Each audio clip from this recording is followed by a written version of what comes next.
Look at another question.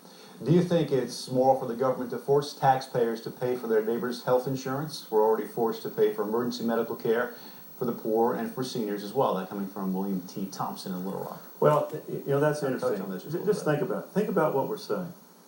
That apparently we have somebody out there that says if my neighbor collapses across the street and they don't have insurance, that they're not our problem. Well, of course there's some moral issues there, but financially, why are they our problem? Because we will take care of them. My son and I is here with me tonight. We get all excited when he sees an ambulance. We saw one on the way over here. They're going to pick up that person. The issue of whether they have insurance or not is not going to determine whether they get to the hospital. They're going to be taken to the hospital. They're going to be treated. That person may end up hospitalized for weeks to months. And if they don't have insurance, where do you think that money comes from? It comes from the rest of us. And that's one of the reasons why we end up paying for it anyway. So this would be a less expensive alternative for us? Just go ahead and start paying for it now? It's a more equitable method, because we will say to that person before he has his accident or whatever happens to him, say, no, you actually, just like when you get a car, you have to get car insurance. You do indeed have to participate in this system, because we know we will take care of you when you get sick. So, that our current system, middle-class people are supporting those who choose not to get insurance. That's not sustainable. It's not working for us. All right, next question.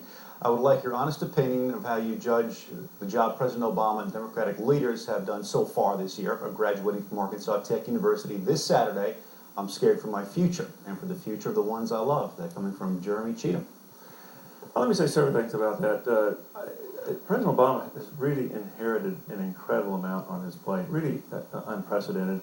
We saw it beginning at the end of the Bush administration. One, you had you could see this huge national indebtedness that had increased for a variety of reasons. Not paying for the Medicare drug program, the war, not worrying about how we pay for things. That got us into problem.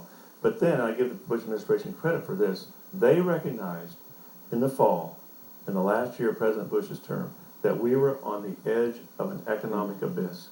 And they could see it coming over a few days' time, and they recognized they had to do something dramatic.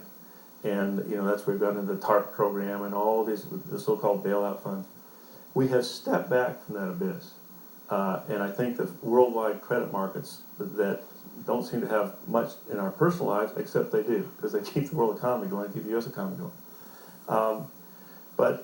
But now what we see is we have to get this economy moving in the right direction, and we have to figure out how do you regulate these financial institutions that seem to disregard common sense for a period of time. On top of that, the president has recognized our ability to compete as a nation is dependent on what we do about health care.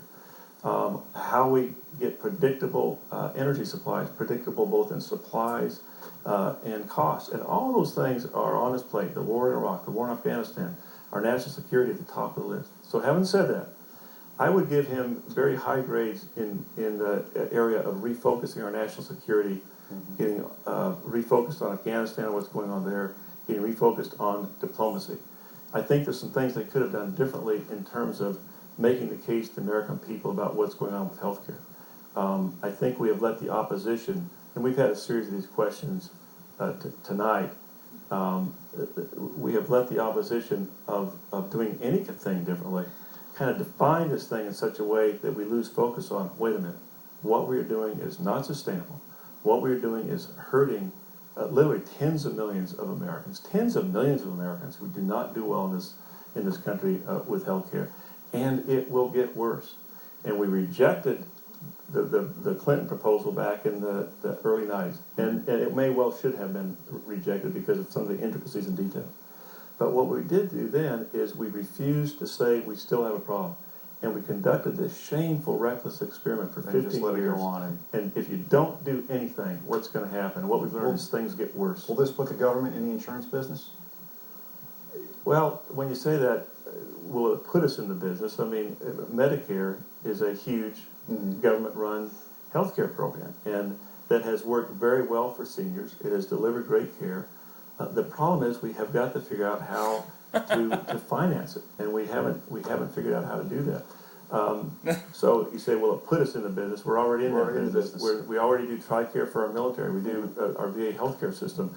But that's not what we're talking about doing. What we're talking about doing is to look at the marketplace and make the marketplace work for the American people. And right now, it's not working for millions of people. Congressman, we've got to go. I want to thank you very much Good. for taking this time out. Your break just getting underway. I know this is not going to be the only conversation you're going to have about this No, back here in the district. I appreciate all the questions. It gives us an opportunity to talk about what's going on today, which is not working, and why we need to take it in a different direction. All right, Congressman, thanks very much, and thank you very much for all your questions. Tomorrow night, we will hear from Congressman Mike Ross.